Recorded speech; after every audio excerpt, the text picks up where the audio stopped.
Okay, we are back. Thank you so much for your patience with us this morning. Things have been just crazy, but we are here, and I'm going to be bringing in Pat just shortly. Um, so, I want to say first, I want to make an announcement. If you are in Southern California, um, we have an event. It's in San Diego, and it is on Saturday, February 23rd. It is six of us, six of just amazing healers. We are coming together to have a day of healing, um, and we are going to really support you in I'm sorry, this technology. We're going to support you in your breakthroughs, in your healings. It is an incredible group of people who, me and five other women, who are going to be not selling from the stage, not anything like that. It is really meant to be for your breakthrough. So I will make sure that that link is in the show notes, and also in the thread here. Also, I want to make sure that you check out on my Live with the Lights On page my monthly specials. I run a special every month on, meditations, on courses, sometimes on, actually just on services of like personal individual services. So I'm really excited about bringing that to you. Please check out the page of Live with the Lights On. And so we're just waiting for Pat to come on. I've sent her a little invite. But I want to say a little bit about Pat before she hops on. Pat she's been seen on the Long Island Medium. She's a longtime personal friend of Teresa Caputo. And she's actually the woman who helped Teresa know that she had these gifts, that, the anxiety that Teresa was feeling was not, necessarily anxiety of the norm, let's say, that it was more these gifts that she had, and that they were just asking to come out of her. And so I think Teresa is just one example of the many people that Pat has worked with. And so Pat's specialty is bringing out gifts in people. And not that people don't already have their own gifts. It's not that at all. It's that sometimes we're the first people to sort of neglect the skills that we have. We're the first people to maybe hide them away, or we just have things going on that we can't make sense of. Like in Teresa's case, it was anxiety. For me, actually, I spent some time with Pat recently where, I was just having all of these headaches. And as someone who takes really good care of myself and I'm pretty aware of the skills that I have, I was having a really hard time with these headaches. And so when I went to talk with Pat on my own, she helped redirect me and showed me some of the places that I actually wasn't actually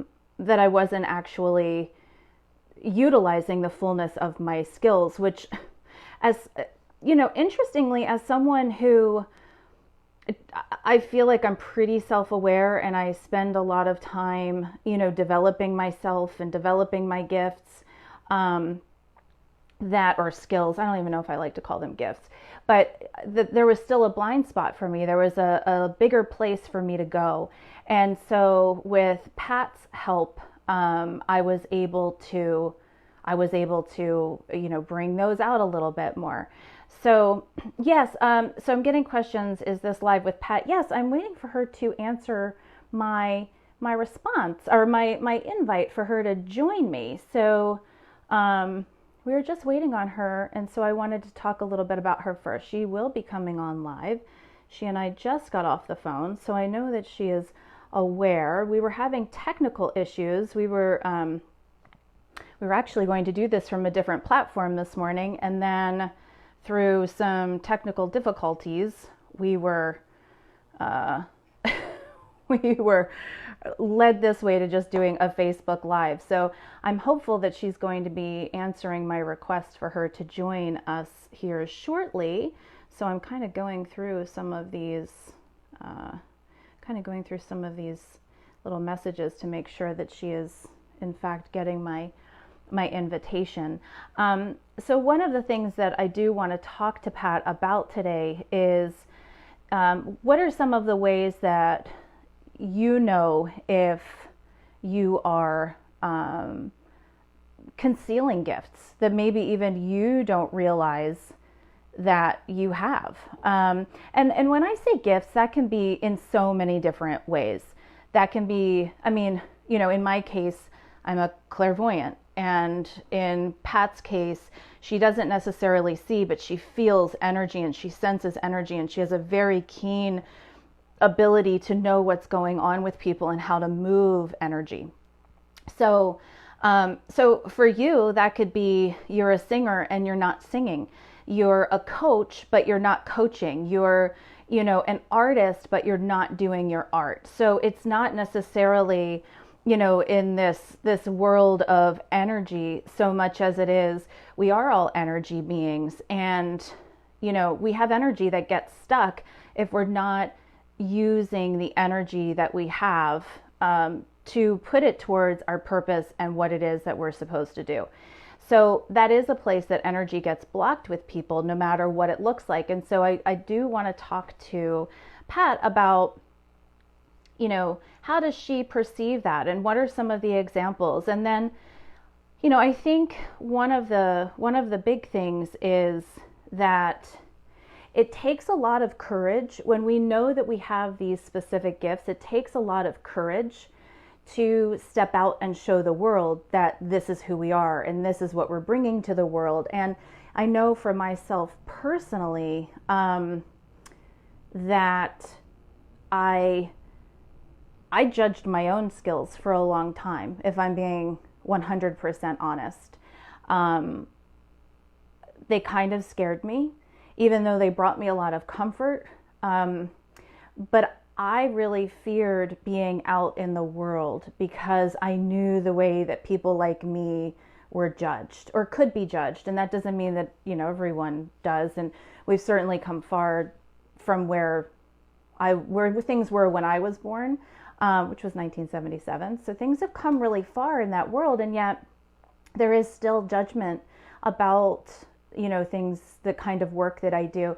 But at the same time, you know, I have friends that are incredible artists, and they are consistently hearing, you know, well, why don't you get a real job and then figure out, you know, let art be a hobby, and maybe, you know, there's a way that you can make side money off of that if you make money at all. So there's all kinds of ways that we can have these stories, whether they were given to us or whether we believe them for ourselves, as to why it's hard to put ourselves out in the world. And so Pat is really good at helping people bring those gifts out and not have those same levels of fear. So we're going to cover that. I'm hoping that she comes on soon. I just sent her a message saying the invite was sent, so hop on. Because obviously a lot of you are here to see Pat. No offense taken. And if today doesn't work, we'll just reschedule and figure out what's going on. Because she really is she is an amazing human being and an amazing healer. And so we're going to talk about what are some of the common symptoms that come up for us when we have blocked energy because we're not utilizing our gifts. I think that's really important, and it's very valid. And again, it doesn't matter what your skill set is. It matters that you have a reason for being, and everything that you bring to the world has a place and it has a purpose. And I'm a firm believer that we are all our own healer. I could even go on and on about the term healing, because I think I think we all do need healing from certain things that we go through. And at the end of the day, I feel it's more about the way that we allow ourselves to evolve and grow. Healing for me often feels like I'm taking something that's broken or malfunctioned and I'm sort of making it better. And I do believe that that can be true. I mean, I've certainly had situations in my life where I've needed healing and I've needed support. There's no question. But generally, for me, it's a way of being and it's a way of staying evolved and growing, because life itself is about evolving and growing. It's not about always healing from something that harmed us. And I think that's a really important distinction. Yeah, see Jesse's saying, yes, I know there has to be people who agree and feel the way that I feel. I think this idea that we need healers, especially healers outside of us, is a very old, outmoded idea. And that might seem funny coming from me, because, you know, I work with people in this particular way, in the way that I do something called energy architecture. And I see the energy grid around people, and I actually help them, let's say, reorganize where their energy is going in a very conscious way so that they're calling their energy back to them. And so my work is very empowering that way, because I do believe that we do our own work. We are our healers. And we do sometimes need that partner, that person who's outside of us who can help mirror back to us. But again, I think it's really about how do we show up and allow ourselves to grow? How do we do that? And so one of the other things that I love about Pat is she works with people. She works with people in a way. Sorry, she's messaging me. She's having a hard time, so I just need to let her know.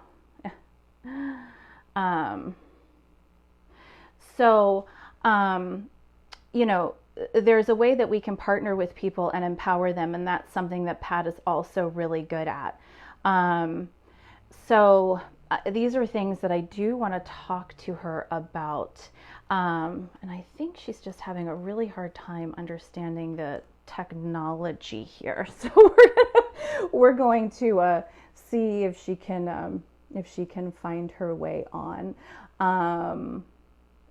We'll get there. If not, we'll have her back on and I'll just do a shorter show today and we'll talk a little bit more about this, because I really do think it's important. I think one of the things that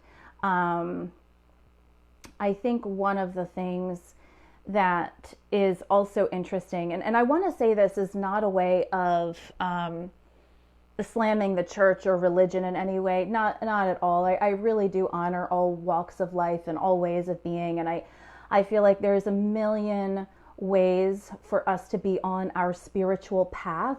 It's like, just find one that calls to you and get on it. Like, I don't even care what that looks like. It doesn't even matter.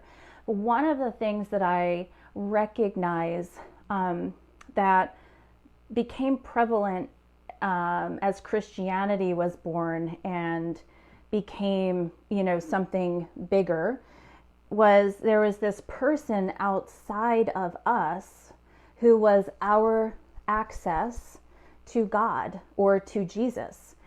And I think there's a lot of danger in that. And I feel like that was one of the first major representations of this idea of separation, that God is no longer, or higher power, spirit, whatever you want to call it, is no longer a part of us, but is something external to us. And this external force has more power and more wisdom than we do. And I think that that can be really dangerous. And that's not to say that, again, I'm a non-denominational minister myself. Like I believe in any spiritual path. If it's what feeds your soul and it's what keeps you connected to yourself and some kind of higher power, I think it's essential and I think fantastic. And I do not love these external ideas of power as it relates to our spiritual path. I feel that the most powerful teachers, so-called healers, are the kind that always will mirror us back into ourselves. That it's really more of a path of understanding and honoring the divine within ourselves. And I think the best of the best are the ones who help you do that, that they just call you back to yourself and they help you see your own divinity that's already there. It just might be that you're not feeling the direct access to it. So, we can look even further back to, let's say, Christianity, and say, okay, well, in tribes, there were medicine men and people of that nature. But the truth is they had remedies and they had certain gifts.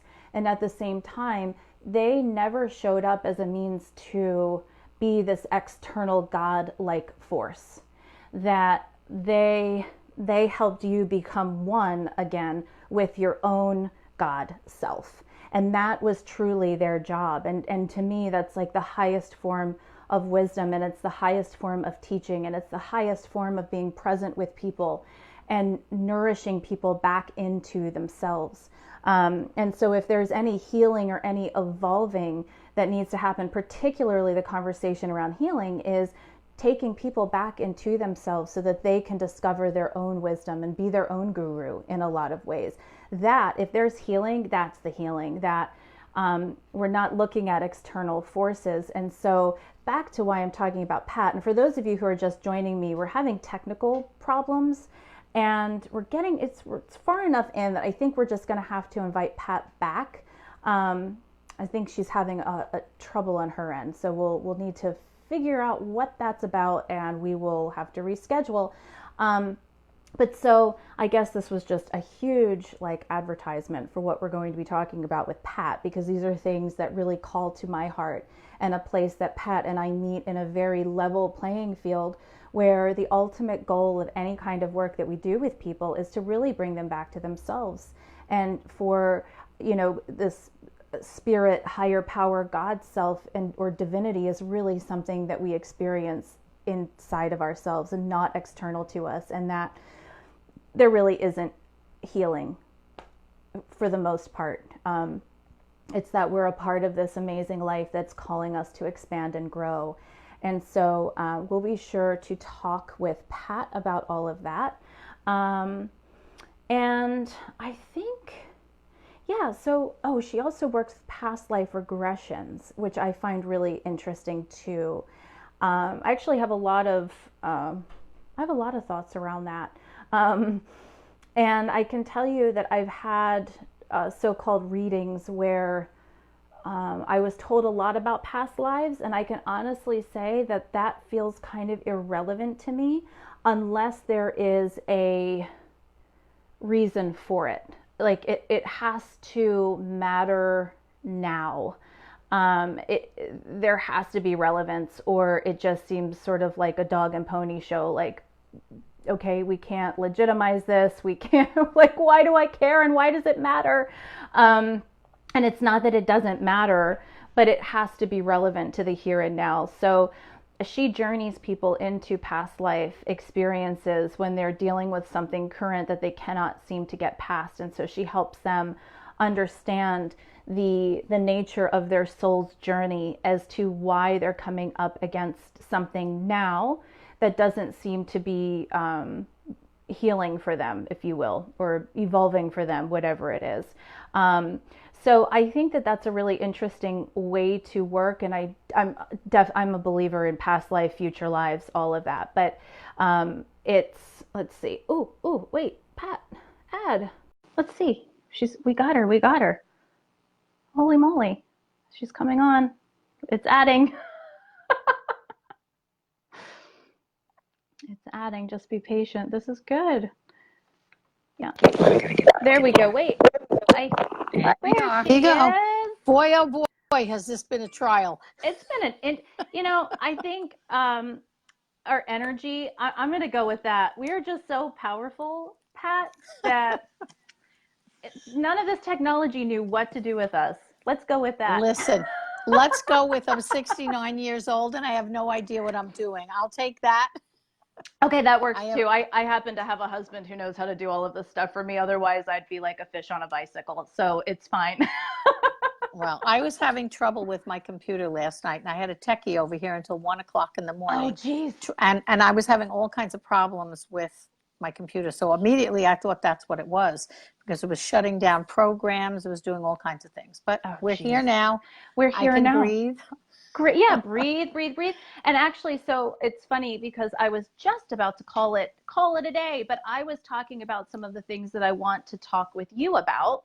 And so Okay. if you don't mind, if we just jump right in. I don't mind anything right now. I'm breathing. I'm Yeah. happy that you're there. And I'm glad you're breathing. I think that that's very important. Okay, and we have a lot of friends on. Thank you all for being here, and thank you so much for your patience. It's been a wild ride this morning, but we made it. We're here. All is well. Um, Ditto. yes, for sure. So, um, I actually have a couple of things that for me are super juicy that I feel like you and I could really have a great conversation about. Um, and so I'm just going to start with what are some of the common symptoms that you see that people experience when they are, for lack of a better term, denying their gifts? Okay. Well, anxiety. Mm-hmm. Anxiety for one. That's the first thing. And most people don't understand the connection of anxiety and spirituality. And it Mm. took me a while to figure it out. I've been healing people of anxiety for years. But really, Teresa Caputo, as my student, there was just happened to be a day that I took her to do a group, and she had not, no, actually it wasn't a group. It was a beauty parlor that we went to. We invited to do a few readings, and she didn't want to go. She fought me tooth and nail, fingernails in my arm as we were Oh driving. God, that's no joke. And oh yeah, yes, I had to pull off at one point and just say, okay, you breathe. And what happened was she read somebody, and she came out after several readings, and she just looked at me and said, I feel whole for the first time in my life. Oh wow.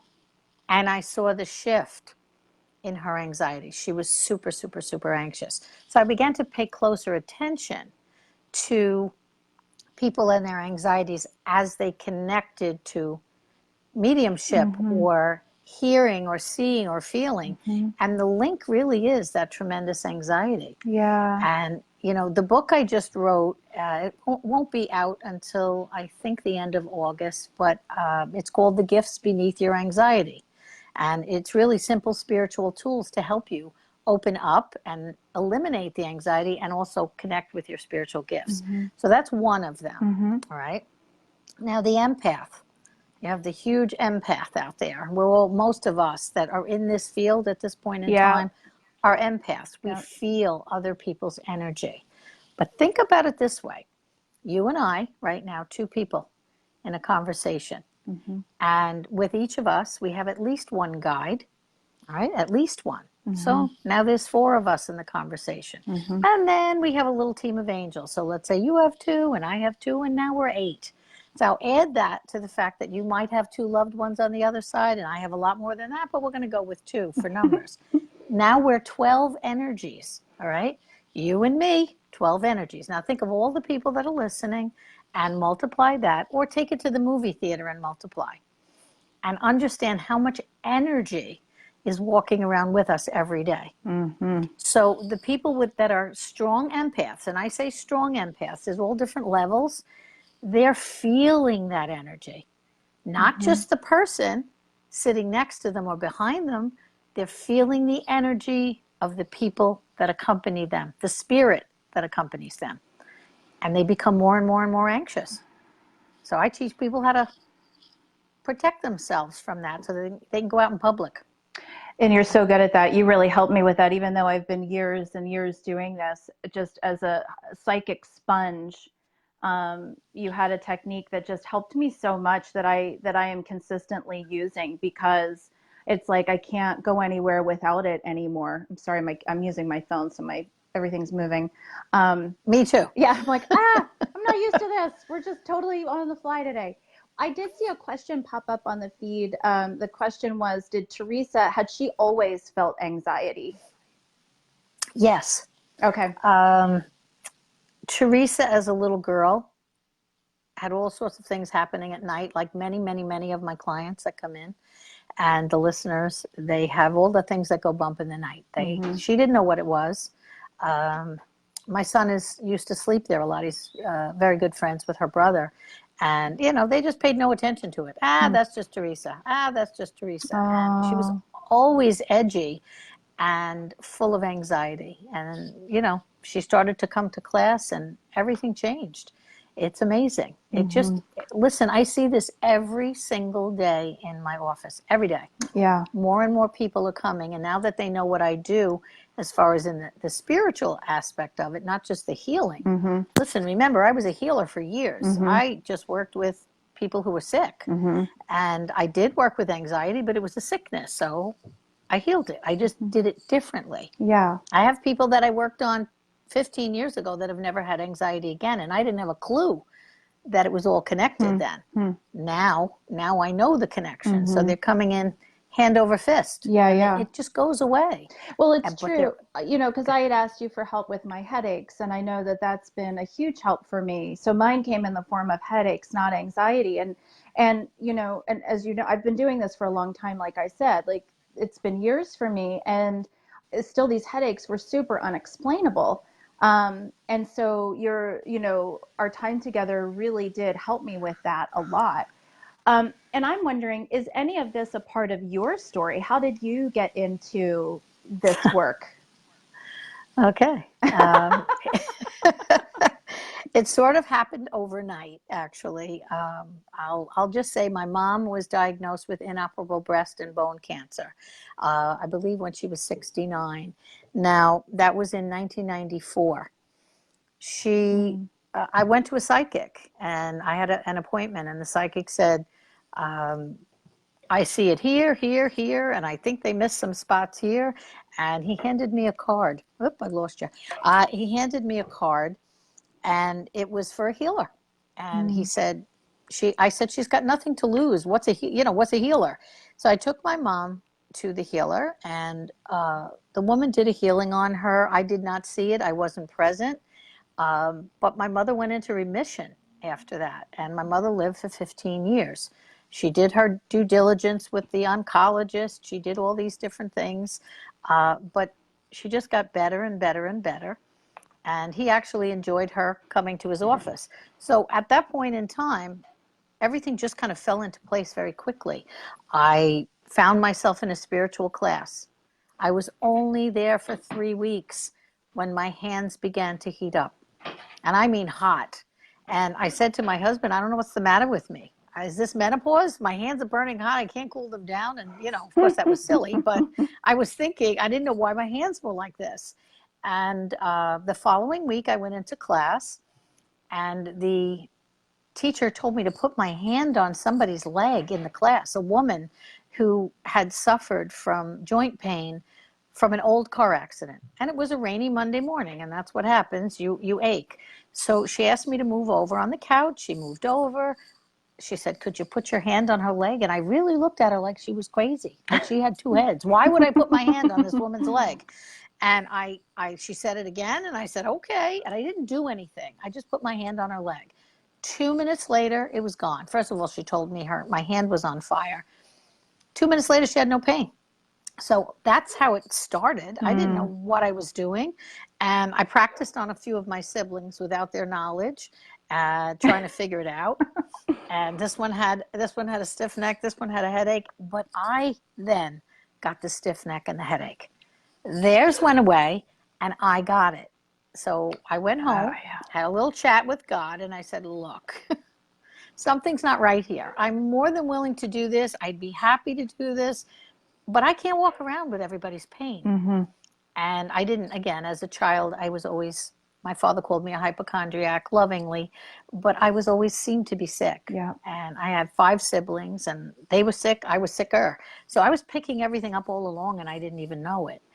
again, not knowing what an empath was. Mm-hmm. So I started to protect myself and ground myself and shield myself, and I never had a problem again. Wow. And then it just went from there. And, that's the whole healing story. I touched people and their illness would go away. However, I noticed after a short while that they would come back, or if I actually recognized that if they went back to the same problem that they had before, let's just say they were struggling with a relationship or someone abusive in their home, possibly an alcoholic father, or whatever the case may be.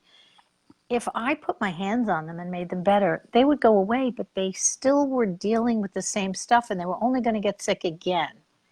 And that's how I put that together.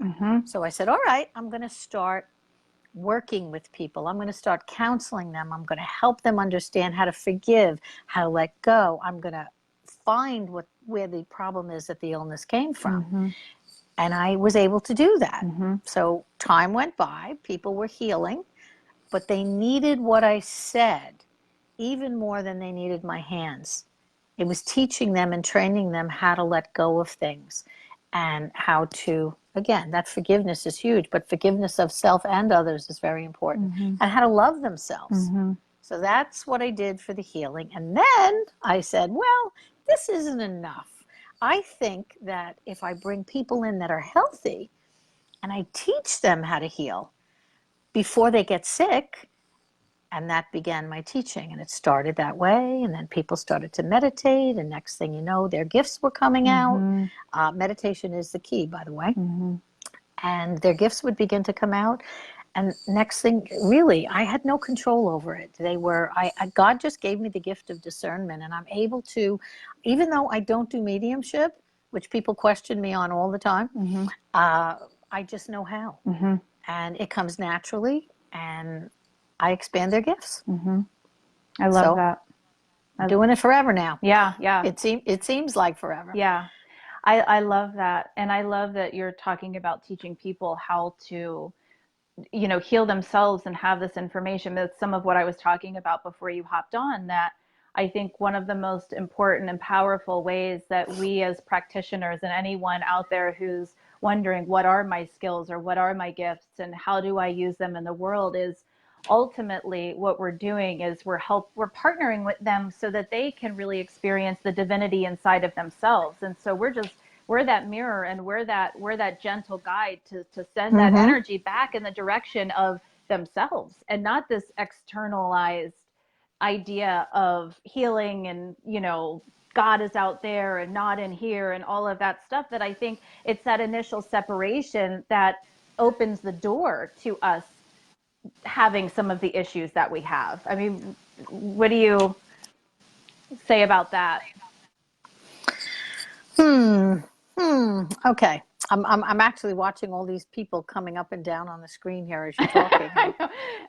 I'm going back and forth and back and forth. I see a lot of people that I know and have worked with, so that's interesting. Yeah, there's a lot of people singing your praises, and a lot of people happy to see you, and you're getting a lot of see them amen. Too. Okay. Hey, okay. Listen, you do what you do because of what you just said. You're out there trying to spread this information and trying to help people by doing these interviews and podcasts. And I'm doing the same thing in many different ways, trying to help people recognize that everything is within. Everything comes from within. And again, it has to start with loving yourself first. Yeah. That's where the healing begins. It always comes back to love. And all the spiritual books I've read from the moment I started this journey, I used to read them. I would swallow them whole. I couldn't get enough. And every single one came back to the same thing all the time. And it was always that love of self and love of others. And if we can get people back to a space there where they honor themselves, and I'm going to tell you truthfully, until I honored myself, my gift didn't open up. I love that. I'm going to quote that. That's going to be in the show notes. It's beautiful. Yep. Absolutely. I was everybody's everything. Mm. I was on the PTA. I was on the Civic Association board for my neighborhood. I was the Cub Scout den mother. I was the religion teacher for fourth grade. I was the one in charge of the soccer team. Everything went through me. I had 5 children, a husband, running around like a crazy woman, sports and dancing and you name it, I had it. And that was all before I had them all by the time I was 25. So you can imagine after that what it was like. But I finally said one night, I can't do this anymore. I'm everybody's everything. And I came home from a Tupperware party. That's in my book. Oh, I call can't it wait to read the book. The fateful Tupperware party. And really all it was that everybody smoked back then. And I was highly sensitive to cigarette smoke. I became very sensitive of all kinds of smells and all sorts of things as time went by, even newspaper print. I couldn't be near newspaper print. And anybody that's listening, that has a lot to do with it, high sensitivities that we get to medications, to food, to smells, to lighting, even to sound. So I went to the party. Everybody was smoking. I came out. I walked, it was only 2 blocks away, and I couldn't breathe. And I was sucking in air all the way home. And when I walked in the front door, the kids were in bed. My husband was on the couch, and I said, I'm done. And he just looked at me. I'm done with what? I said, I'm done. I can't do this anymore. I have to, I don't know where I begin or where I end. I am everybody's everything, and I need to stop. And I did. I finished my commitments. I quit everything. And then I joined a tap dancing class in a bowling league. Nice. That's awesome. Now, I did it for 9 years because I did not get my 10-year trophy. Oh, no. Which always made me laugh. I looked like a Pillsbury Doughboy in a top hat, tails. At that point in time, I said, enough now. This has got to stop. So it just, everything just kind of fell right into place. I found my teacher. My mother looked at me one day and she said, I got sick so that you could do this. Wow. And and it's interesting because everything changed for her that day as well. She lived for 15 years. She did not pass until she was 84 years old. Wow. And she had a great 15 years. Okay, I'm not talking about sick. The doctors just loved to see her because she made everybody feel good when she went in. She'd talk about angels. Everything changed. Wow. And she said to me also on her way home from that meeting, I took her to this healer and she said, why not me? And that's important as well for people to recognize. I teach that it's all divinely set up, okay? That we make a plan before we come here and that we have a theme and that we have a shelf life, so to speak, a contract. And when it's your time, it's your time. We don't have to like it, okay? We don't have to like it, but that's the way I believe that it works. That everyone, there goes my earpiece again. I never wear these things, by the way, so I'm doing this for you. I appreciate it. I am doing this for you. What a crazy morning. All right, somebody's asking me. I just saw something about sensitivity in foods. Jennifer Jade is asking. She's also an amazing, amazing intuitive coach doing her beautiful work in the world, and she's asking if you can speak a little bit more to the sensitivities of food, sound, light, all of that. Okay, you're going to really laugh at this one because I only just figured this one out this past year. Listen, I'm a big believer in manifesting. Huge believer in manifesting. You do have a great every video day too on your website. So just everybody who doesn't know that, she's got some really great videos on her website and YouTube. Wow. It's all about thoughts becoming things. And anybody listening to this, if you come away with just that sentence and nothing else, thoughts become things, they do run your life, okay? So now for years, I had sensitivities. I had them from the time I was young, and I couldn't go near anybody's perfume. My daughters would have to put their perfume on outside in the car. Deodorants were a problem. My kids couldn't put them on because I would suffer for 4 hours. Smoking, my husband smoked. He never smoked in the house, but I was still on him. And for 15 minutes after he came in the house, my head was behind my shirt. His shirt was up over my nose. And he would get annoyed at me. I said, look, I can't help it. This is the only way I'm going to keep myself from getting sick. And I became from a little girl, I was sensitive to, I was allergic to penicillin. I was allergic to sulfur. Then as time went by, I began becoming allergic to other medications that I had to take for different things. And some of them were important, and I still had a problem.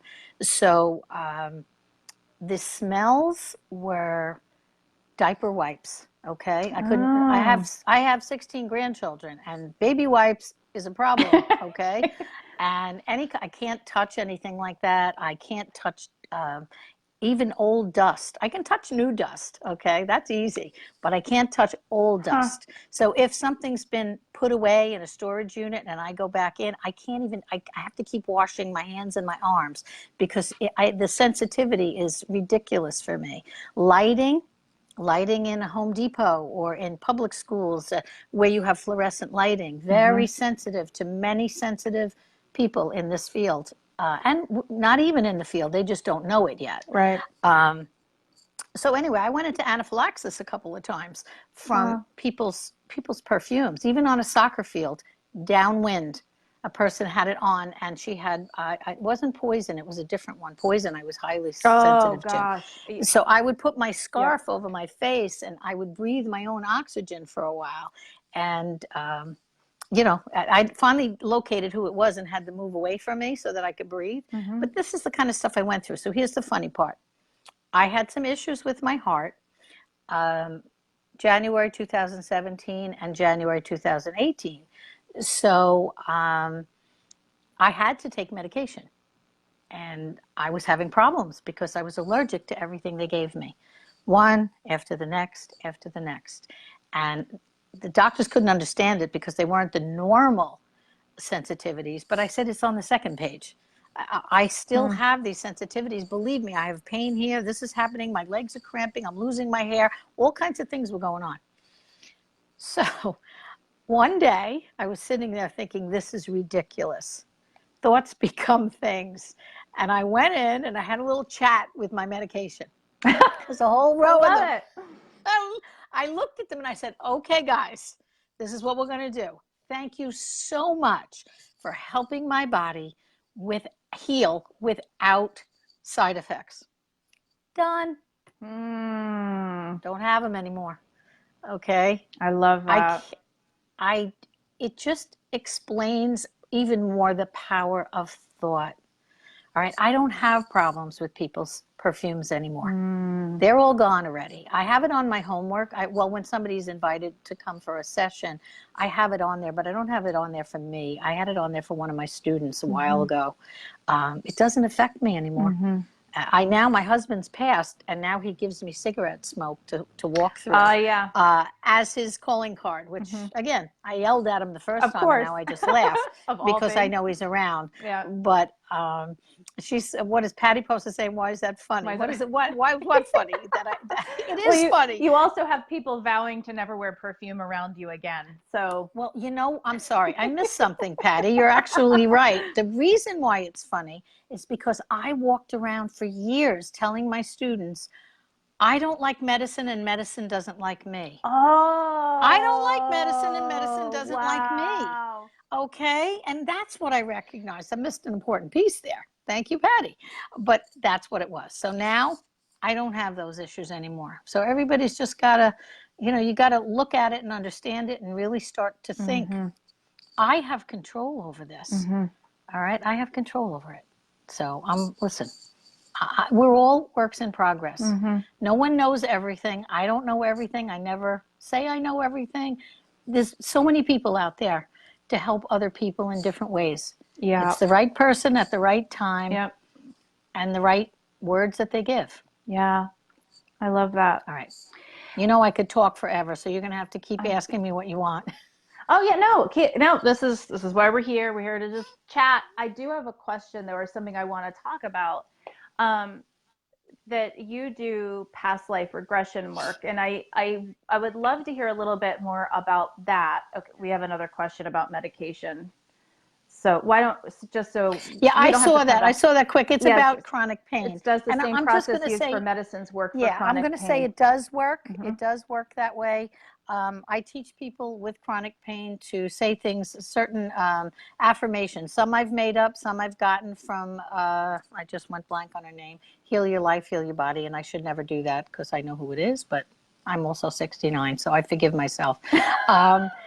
It's it's really about, I move through life with flexibility and ease. I give people things to say, to think of, and to recognize, and use these affirmations to, whenever they feel pain or discomfort, there's a statement for everything. I tell people all the time, I have a strong and healthy immune system. I am cancer free for any of my cancer patients that come in. And I had cancer as well. And the way I look at it is I had it for, thank you, Louise. Hey, that's the person. Forgive me, Louise. She'll just send a little smoke your way is all. It's fine. Yes, she will. You're She'll over send that. a It's little good. smoke. But I just, it's hard to explain. I never thought anything about my cancer. I never even gave it a second thought because I don't have fear. And you cannot have fear. You just cannot. And everybody that have these illnesses and diagnoses, and the anxiety is fear. It's all about fear. Everybody walks around with these fears, and for some reason, I just don't have them. So when I was diagnosed, I just said, "Can I get that in writing?" And basically, I felt like I had it for 15 minutes. That was it. I did what I had to do. It was over. It's gone. It's 7 years ago. I don't think about it anymore. All right, but I have to take good care of myself too. Don't people in this field oftentimes think they're invincible, Right. and they're not. Right. Because we walk around in a physical shell. Spiritual arrogance to do that. Okay, Yeah. exactly. And I've seen people come and go. I've seen them die. This is, and everybody thinks, oh, well, God will take care of it. Well, that's like the guy that was drowning in the flood. You know that story? I love that story. Yeah. Listen, God will help me. God will help me. God will help me. And then you drown. Why didn't you help me? Well, yeah, gee, I sent you the boat. I sent you the helicopter. We have to pay attention to ourselves. All right, we have to pay attention to the physical body that houses the soul. Yeah. And I worked with a client, and then I'm going to go to the past life question. I worked with a client that had I guess it was, he had leukemia, and his liver was attacked. And when I went to see him in the hospital, he was orange. And at first I thought it was the lighting. Then I thought it was betadine. I didn't understand. I mean, we all had to wear gowns and things, and the family was in there. And I tried to explain to them that when the physical body has deteriorated to this point, there is no longer room for that body to house the soul, and they have to go. And I did what I had to do for him that day, completely took him out of pain. He actually, we thought he was in a coma, and he grabbed my wrist, scared the bejesus out of me, and he grabbed my wrist and he put it back on his body. And I had already been told by his family, do not touch him. Do not touch him. He's in such excruciating pain. Don't even lean against the bed. I'm 4'10". That's not possible for me. I have to lean against the bed because I couldn't reach my hands in if I didn't. And he went completely out of pain, and he passed in the morning with peace. Beautiful. Okay. So again, we have to take care of us. Nobody's going to do it for us. And I wasn't taking care of myself because I was too busy taking care of everybody else. So I've learned a few things. Yeah. And I'll always learn more. Yeah. All right. So back to the past life question. Throw it at me again. Yeah. So I know that you do past life regression work, and that's not something that I'm as connected to. I have had sessions where it's come up in my own personal session. But I have found in a lot of those situations, people are just regurgitating what they see of where I was before and all of that without really connecting any dots. So for me, it's like, that doesn't, it doesn't wow me. It doesn't mean anything to me. I mean, I have some recall of my own, but that meant more to me because it actually was alerting me to something. It was alerting me to a theme in my sojourn that I needed to pay attention to, where I could actually link up and go, okay, this matters because it's something I can work with. So, so in terms of past life regression, um, tell me how you utilize that and how that fits into the whole picture. And does it fit into the picture of illness or whatever else? Absolutely. Mm-hmm. Okay, that's a good question. I love doing past life regressions because it's fun for me on the other side Mm-hmm. to sit in a chair and listen to the stories that people tell me. I find it fascinating. And they couldn't possibly tell them to me if that wasn't already stored in their cell memory. Mm-hmm. But I have seen it actually heal physical illness, which the first time I really saw that, it amazed me. I've seen it heal a lot of emotional things and family problems, but one case in particular, a young man who he had been injured on the job, his leg, and it just wouldn't heal. And he kept going back in for surgery. Something was not right, and he came to see me, and I did some work on him. He felt good. This was one of those situations where he felt good for a time. This was way back when. And he was early 30s, I believe. Now, he signed up for my class. And before he came to class, he called me up one Sunday and he begged me to do a past life regression on him. And I knew he didn't have the money at that time. And I said, you know, you really can't afford this. Is it really necessary for you to do this? I ended up not charging him anyway, as it worked out. But he said his anxiety was so high. And so I had him come over. We did the regression. And meanwhile, he was in a brace on crutches when he came. So I did, I know he had a lifetime. He was he was a thief. It was in medieval times. And I know, the first one was a caveman, actually. Wow. And a boulder fell on him. And he was trapped under the boulder. And his friend, who he was out, they were foraging for food or whatever, he had to put him out of his misery. He could not get the boulder off of him. There was no way. And his legs were crushed. Wow. So he put him out of his misery, unfortunately, with another boulder to the head. Now, the next lifetime, he was in this medieval castle, and he tried to escape. And he fashioned something to climb out, and then, of course, he ran out of rope or whatever it was, cloth, and he dropped to let go, and he was paralyzed. And they, again, found him, of course. They put him out of his misery. Now the class was supposed to start that Tuesday. And he called me up on Monday, but I didn't get the call. So Tuesday morning came, and it was a brand new class. So I was taking registry, and I was asking names, making sure everybody was there. And somebody asked, as the class started, David, his name is David, he came in, he sat down. And one of the people asked me a past life question. And then I remembered that he called me, and I said, David, you want to talk about your regression? You know, would you like to answer that question for this person? And I never looked at him, and he said when he left my house, he practically skipped to his car. Wow. He said, I don't have the brace, I don't have the crutches. It was 2 days later, and it was gone. And it was what happened to him in those lifetimes that he was carrying over. And now he was fine. And that's a physical one. All right. I don't see as many of the physical healings as I do of the emotional ones. And it knocks my socks off. It really does. I've taken people to the other side where they've visited with their loved ones that have crossed, with their children, their husbands, their parents, and a whole other healing takes place. It's whatever they need. Okay, I'm not the one in control of it. I know that. Yep. I am the director, but Spirit is always running the show. And I always ask Spirit, I always ask them to give the person what they need. Take me to the lifetimes that are the most important, the ones that are affecting them in this lifetime now. Okay, that's what I do. And they do. They always comply. There are some people that can't go under. They won't go under. They're not ready.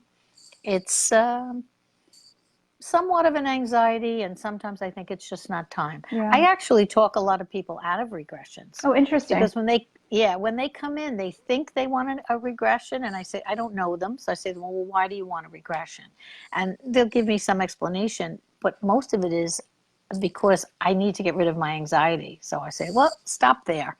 You really need me more than you need that. If you want to do this down the road, first of all, it's cheaper to see me than it is to get a Right. regression. Um, but it's more important for me to go through what's going on with them emotionally in their life so that I could teach them how to heal it. Mm-hmm. And then I heal them or balance them, whatever it is that they need. Mm-hmm. But regression is very interesting for getting rid of things. One person found her father who she was estranged from infancy. And she found him after the regression, many, many years later, Wow. found out she had more family. And meanwhile, she was an only child who'd lost her mom too. And it was like a whole new world. I never know what's going to come out of it, but it blows my mind. Wow. And so for me, it's a fun exercise. Mm-hmm. And if you need it, you get it. If not, I pull you out. I love that. I love that. I want to be mindful of time too. I know we got started later, but I also know that we have the rest of our day. I would love to ask another question if you have a minute, if you have time. Whatever you want. Perfect. I'm good. And then I want to make sure that we have you back on around the time of your book launch, because I would really love That to would be great. talk more about that and, make sure that we promote the heck out of it, because obviously it's something that people should be running to. Thank you. So for people who are, let's say, resistant of their gifts, what advice would you give them? So many people come in here, Katy, that don't know they have a gift. They think they're crazy. They really think they're crazy. They've been on medication for years. I can speak of one gentleman who is a student of mine, and from the time he was 3 years old, things were happening to him.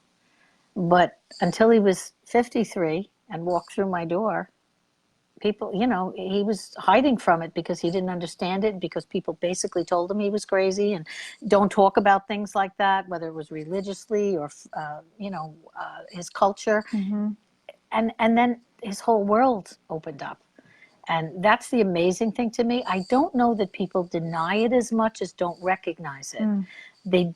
I had a girl who was on all kinds of medication. She was labeled schizophrenic, bipolar mania. She had all kinds of labels. And let me tell you something, she was none of them. Yeah. None of them.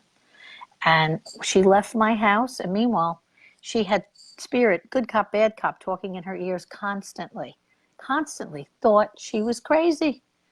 Who wouldn't?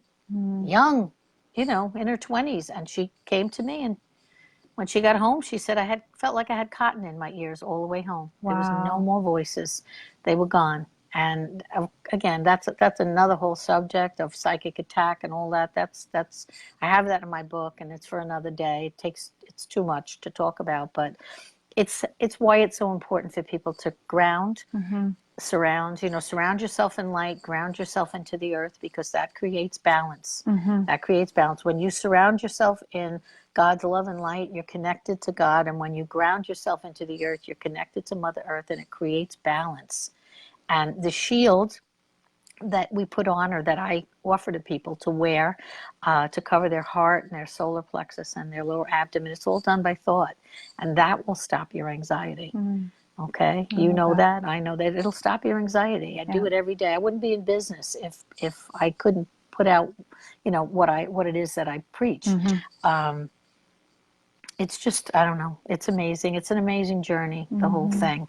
And those that are, you asked about denial. Let's just say there are some people in denial, and they are, they know they have something.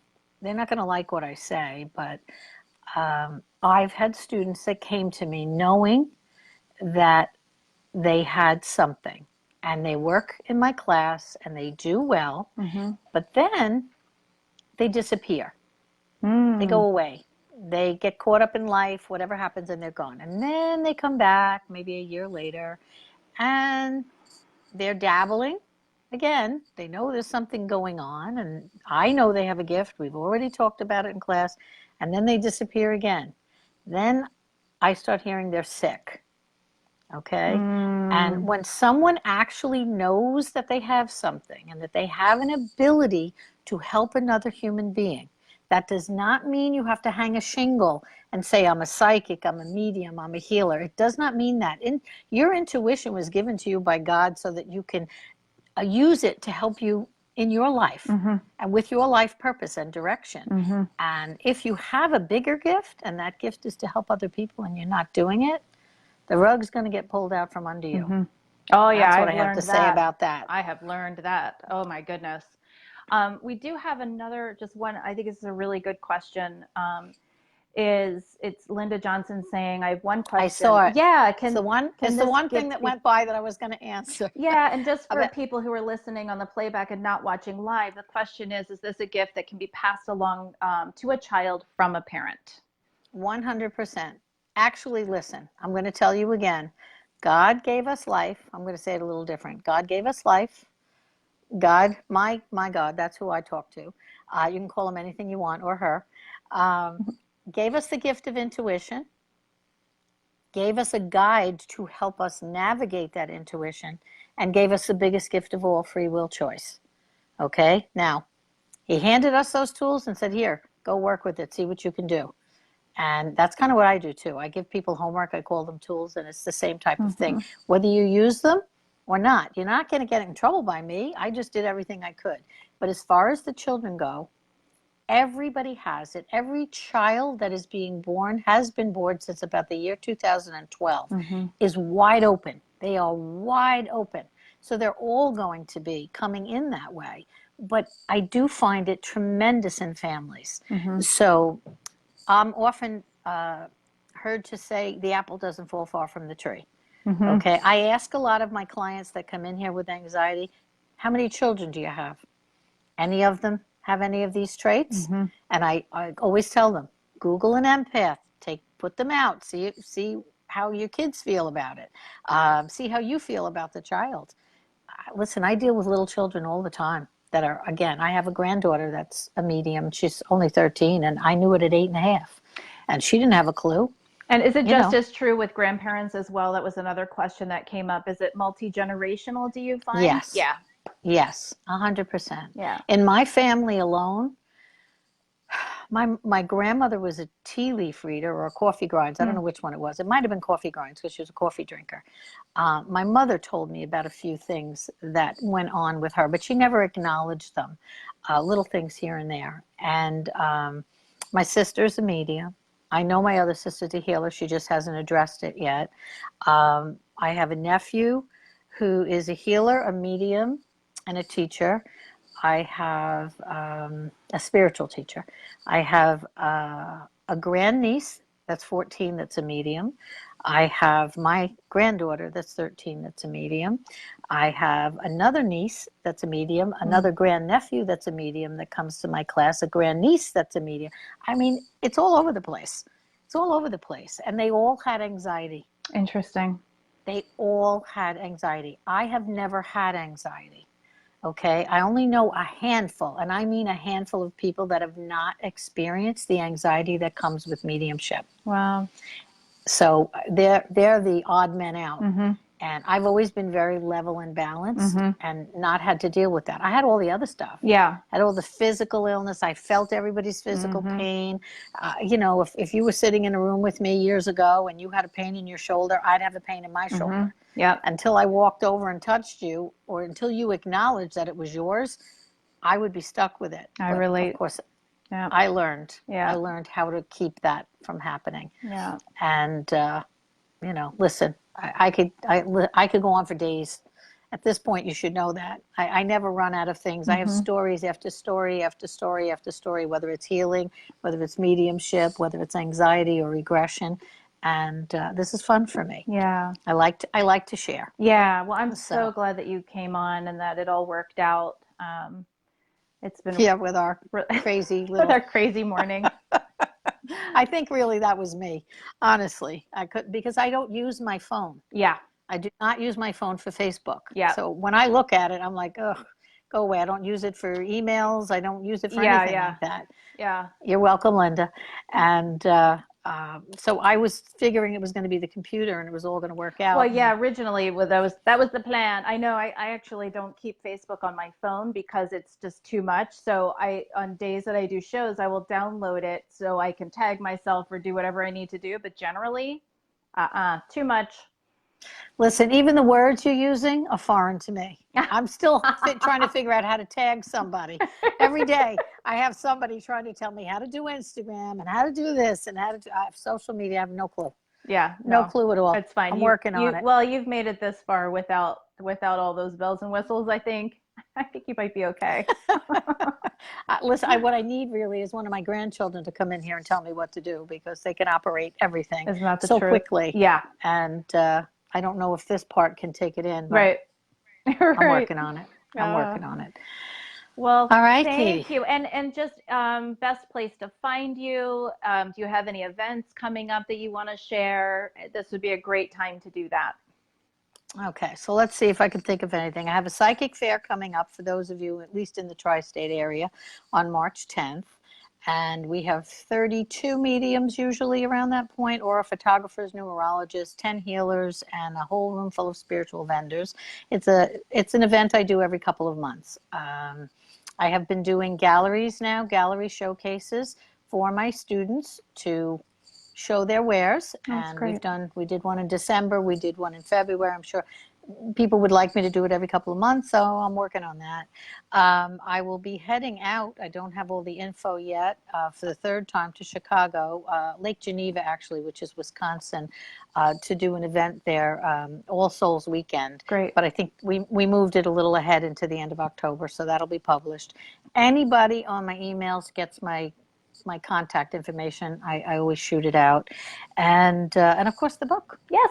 I don't know where they're sending me, but they have all kinds of plans for me. So I am going to be flying in and flying out and doing book launches. And great. I'm working on the Omega Institute and someplace else in Manhattan. People are doing all kinds of things that I can't do with my hands on the computer. And they're figuring it out. And they're just going to say, go here Perfect. and go there. That's the way to do it. So I'll keep putting it up. When cool. I get it, it'll be out. And if you want to come to San Diego, let me know. We can put something together out here. I have a feeling there's a few people that would like me out there. I have a feeling you're right. I'm always getting invitations. Yep. I just haven't gotten there yet. But perfect. Thank you. It may be something on my agenda. Awesome. You get them together, I'll show up. I can do that. I can do that. Okay. I can rally people. Okay. So, thank Sounds you, like a plan. Pat. We will make sure to have you on when you are launching the book so we can promote all the different wonderful places that you're going to go. Thank you so much for that and for everybody for listening. Yeah. I see a lot of my people coming up. Now, can I just make another joke here? Please. There's always time for a joke. Because of who I am yeah. and the fact that I don't do this, I was talking to Patty Post. That's not a person. There's a little pin there. Did you notice that I was doing that? Oh. I was saying, thank you, Patty. Let me answer this for you, Patty. And it didn't register for a while that Patty was not a person, but I got it. See, it takes a little while, but I got it. All right. I'll leave you with that laugh. That's all I can do. Perfect. Laughter is always good. Thank you again, Pat. And thank you, everyone, for your patience on our little roller coaster this morning. But we did it. We're good. Okay. All right. Well, I don't know how to get off, so you're going to have to get me You off. have plenty of friends who I'm sure want to hang out. I've got an appointment coming up that I'm sure they'd be happy to talk. Me too. All right. Just press a button or something. Get me out of here. Peace out. I'm doing it now. Peace out to you. Thank you. Bye-bye.